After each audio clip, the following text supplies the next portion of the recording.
నమస్తే. శివ ఓం. నేను మీ doctor BVSS Reddy. Welcome to my home lucky home Vedic Mahavastu and mind money psychology. మన ఆలోచనలే మనల్ని ధనవంతులు చేస్తాయి. Yes, it's correct. మన కర్మలు అనంటే మనం చేసే పనులే మన పురోగతికి ఉపయోగపడతాయి. Yes, 100% correct.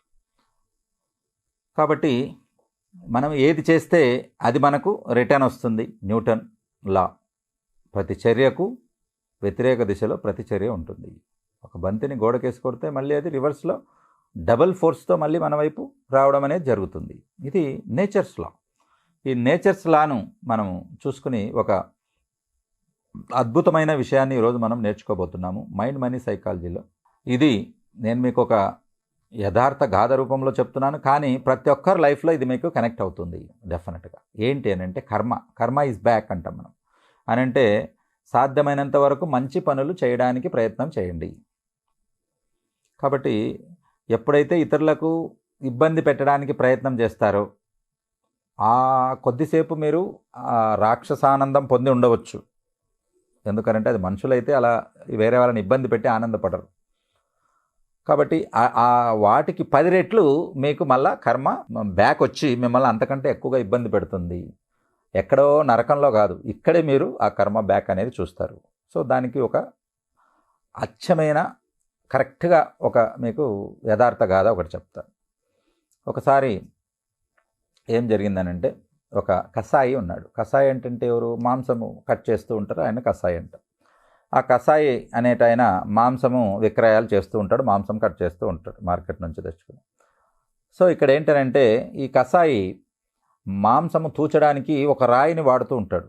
ఒక రాయి ఏదైతే అంటే కిలో 2 కిలోలు అలా వెలుస్తుంటాం కదా, దాని బదులు ఒక రాయిని వాడుతూ ఉంటాడు. ఆ కిలో రాయికి సమానంగా ఉన్నటువంటి రాయి. అయితే అటుగా వెళ్తున్న ఒక పూజారి ఆ రాయిని చూసి ఆశ్చర్యపోతాడు. ఎందుకంటే అది రాయి కాదు, శాలిగ్రామం.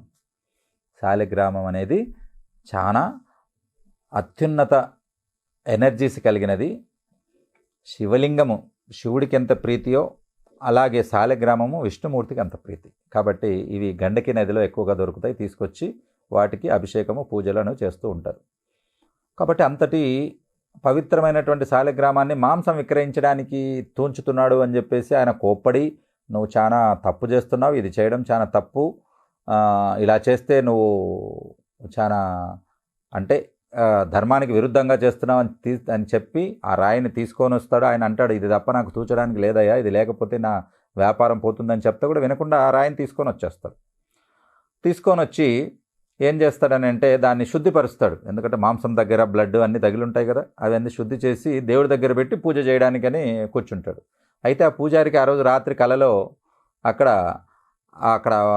పాండురంగ విఠల్ది ఆ టెంపుల్ అన్నట్టు. ఆయన విఠల్ బాబా కలలో వచ్చి ఏం చెప్తాడనంటే, ఈ రాయి నేను పూజా మందిరంలో కంటే తన దగ్గర ఉండడానికి ఇష్టపడుతున్నాను, ఆయన దగ్గర నేను హ్యాపీగా ఉన్నాను, కాబట్టి అక్కడే ఇచ్చేసేయి అని చెప్తాడు. వెంటనే ఆయన తేరుకొని తెల్లవారంగానే పరిగెత్తుకుంటూ వచ్చేసి, బాబు ఇది స్వామి నీకే ఇవ్వమన్నాడు, ఇది కాదు, ఆయన ఎందుకు ఇవ్వమన్నాడో నాకు కూడా తెలియదు, కానీ ఇది నీకు రిటర్న్ చేయమన్నాడంటానే దాని అమితానందంగా ఆయన ఆనందపడిపోతాడు. ఎంతగా ఆనందపడిపోతాడనంటే, పోయిన వస్తువు మళ్ళీ దొరికిన తర్వాత అది ఎవరు చెప్పారంటే విఠల్ బాబా చెప్పారు అని చెప్తారు. ఓహో, అయితే నేను విఠల్ బాబా మందిరానికి వెళ్తాను, ఈ విఠల్ బాబా మందిరం కోసం నేను కంపల్సరిగా వెళ్ళాల్సిందే అని చెప్పేసి ఆ రోజు డిసైడ్ అయిపోతాడు. ఆ రాయిని తీసుకొని ఇది ఎవరికి సమర్పించాలి? విఠల్ బాబా కలలో వచ్చాడు కాబట్టి నేను పండరీపూర్కి వెళ్ళి విఠల్ బాబాకు సమర్పిస్తాను అని చెప్పేసి తీసుకొని బయలుదేరుతాడు. ఆ బయలుదేరే మార్గంలో ఏమవుతుందనంటే ఆయనకు చీకటి పడిపోతుంది. చీకటి పడిపోతే ఒక చోట ఆశ్రమం ఉండడానికి ఒక గుడిసె దగ్గరికి వెళ్ళి అందులో ఒక యువతి ఉంటుంది. ఒక ఆవిడ ఉంటుంటే ఆమెను అడుగుతాడు, ఈరోజు ఇక్కడ ఉండడానికి నాకు ఉండనివ్వండి, నేను పొద్దున్నే వెళ్ళిపోతాను, పండరీపురానికి వెళ్ళాలి, ఈ శాలిగ్రామము స్వామివారికి సమర్పించాలి అని చెప్పేసి.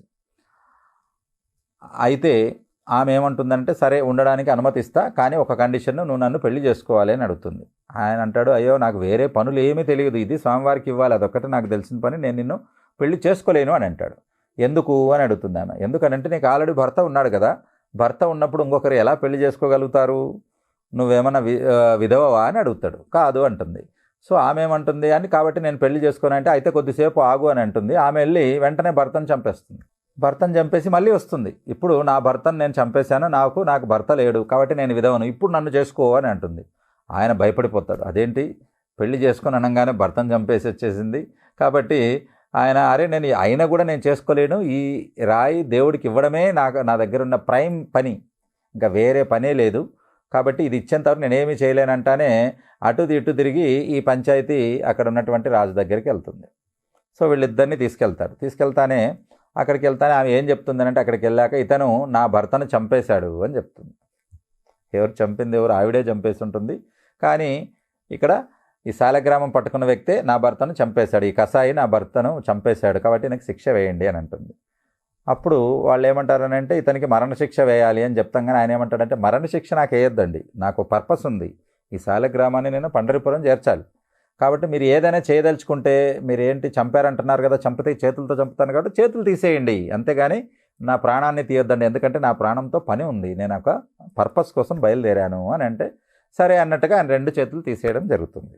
తర్వాత ఆ శాలగ్రామం ఆయన మెడలో వేసుకుని అక్కడి నుంచి మళ్ళీ బయలుదేరితే అక్కడికి పండరిపురానికి దగ్గరలో ఉండంగా అక్కడ పండరిపురంలో అక్కడ పాండురంగ విఠల వారు ఒక ఆకాశవాణి వినిపిస్తుంది. అక్కడున్న పూజారులందరికీ రెడీగా ఉండండి, నా పరమ భక్తుడు వస్తున్నాడు, ఆయన కోసం పల్లకి రెడీ చేయండి అంటాడు. నా పరమ భక్తుడు వస్తున్నాడు, పల్లకి రెడీ చేయండి, ఆ పల్లకిలో మీరు ఊరు బయట నుంచి ఆయన్ను ఊరేగింపుగా తీసుకొని వచ్చి నా దగ్గరికి తీసుకురావాలి, నా కోసం బహుమతి తెస్తున్నాడు అని చెప్తారు. అందరూ ఆశ్చర్యపోతారు. అబ్బా వస్తున్నారంటే ఎంత పెద్ద గురువుగారో, ఏ బ్రాహ్మణుడో లేకపోతే ఏ ఋషి మునివర్లు వస్తున్నారో, ఎంత గొప్ప విద్వాంసుడు వస్తున్నాడో అని చెప్పేసి వాళ్ళు పల్లకిని బాగా పూలతో అలంకరించి స్వామివారి ఆజ్ఞ కదా అందరూ టంచనగా ఊరి బయటకు వచ్చి రెడీగా ఉంటారు. మరి ఎలా కనుక్కోవాలి అతన్ని అని అంటే అతనికి 2 చేతులు ఉండవు అని చెప్తాడు. ఏమంటాడు? 2 చేతులు ఉండవు ఆయనకి, మీరు అలా కనుక్కోవాలి. నా భక్తుడిని, పరమ భక్తుడు, నాకు విశ్వాసపాత్రుడు, ఆయన నాకు బహుమతి కూడా తీసుకొచ్చాడు, ఆయన్ను ఊరేగింపుగా తీసుకొని రండి నా దగ్గరికి అని అంటాడు. అని చూస్తుండగానే ఈ కసాయి అక్కడికి ఎంటర్ అవుతాడు, మెడలో రాయి వేసుకుని 2 చేతులు ఉండవు. చూడంగానే ఓకే 2 చేతులు లేవన్నారు కదా అని చెప్పేసి బహుమతి ఎక్కడ మెడలో కనపడుతుంది కాబట్టి ఆయన తీసుకొని ఊరేగింపుగా తీసుకెళ్తాడు. ఆశ్చర్యపోతాడు కసాయి, అదేంటి నా కోసం ఇంతమంది రావడం, నేను స్వామివారికి ఇది సమర్పించుకోవాలని నేను అనుకుంటే స్వామివారు ఇదంతా చెప్పారు, ఎవరు చెప్పారు మీకు అనగానే ఆయన ఆశ్చర్యపోతాడు కసాయి. ఎందుకు?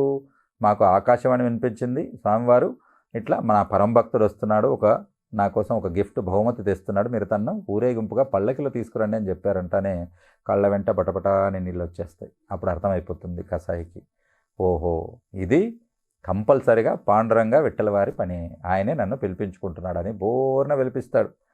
ఆ విలపించడంలో మొత్తం గత జన్మ కర్మలన్నీ కాలిపోతాయి, మొత్తం అన్నీ కూడా.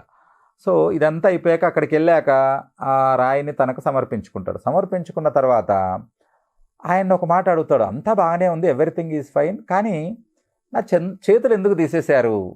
ఇదంతా మెల్లెలే అర్థమవుతుంది అని అంటే నేను చక్కగా పండరిపురానికి వచ్చి మీకు ఇచ్చి వెళ్ళుండొచ్చు, కానీ మధ్యలో ఆ ఇన్సిడెంట్ జరగడం, నా 2 చేతులు నేను కోల్పోవడం, మీ దగ్గరికి రావడం, మీరు ఇలా తీసుకోవడం ఏంటి ఇది అని అంటే అప్పుడు ఆయన చెప్తాడు కసాయికి, ఏంటనంటే నువ్వు గత జన్మలో కసాయివి కాదు, నువ్వు గత జన్మలో ఒక గొప్ప ఋషివి అంటాడు.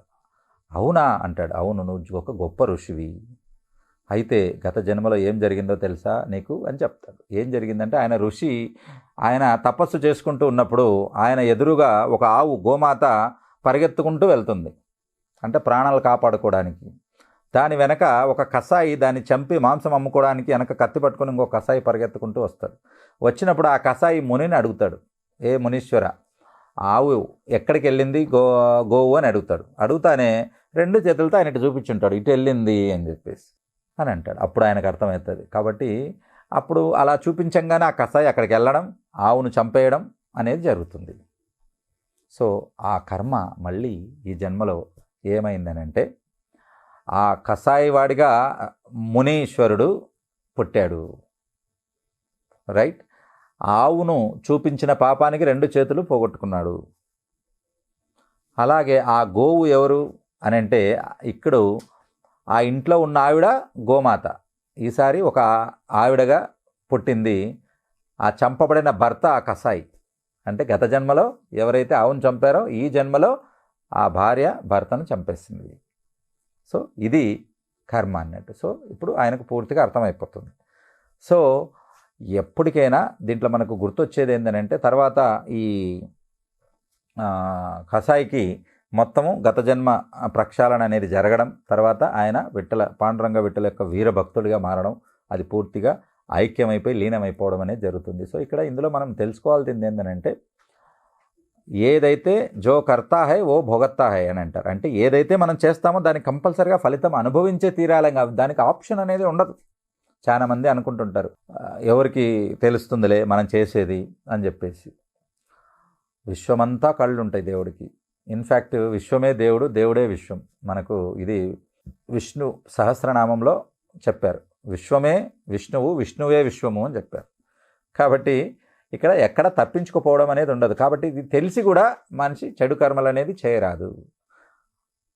కాబట్టి వేరే వాళ్లకు మంచి చేయకపోయినా పర్లేదు, కానీ చెడు చేయకూడదు. ఇది మెయిన్ మనకు నేర్చుకోవాల్సింది. సో ఎప్పటికైనా కర్మ ఈజ్ బ్యాక్ అని ఎందుకు చెప్తామని అంటే, ఇది మనం ముందే మనకి పిల్లలకి, ఇంట్లో వాళ్ళందరికీ ఇలాంటివి మనం నేర్పించాలి.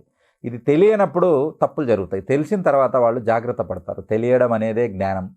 దానికే మనకు బోధ కోసం ఇన్ని రకాల పారాయణాలు, ఇన్ని రకాల గ్రంథాలు ఇవన్నీ ఉన్నది. ఏంటంటే కథల రూపంలో, పారాయణాల రూపంలో, మనకు గ్రంథాల రూపంలో ఏమి చేస్తే ఏంది అనేది మనకు అర్థం తెలుసుకోవడానికి ఇవన్నీ అన్నట్టు. చాలామంది పురాణాలను హేళన చేస్తూ ఉంటారు. ఇది మహాపాపం. ఎప్పుడు కూడా అది జరిగిందా లేదా అనే ఇష్యూ పక్కన పెట్టి దాని నుంచి మనం ఎంత మంచి తీసుకోవాలి అనేది మనం చూసుకోవాలి.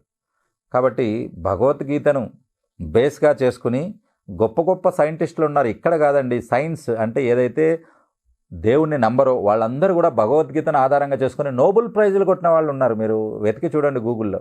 వాళ్ళ బెస్ట్ బుక్స్ ఏంటంటే భగవద్గీత అని చెప్తారు. వాళ్ళకు ఒక దిక్సూచిగా పనిచేసింది భగవద్గీత. కాబట్టి భగవద్గీతలో కూడా కర్మ సిద్ధాంతం ఉంటుంది, కర్మకాండ ఉంటుంది.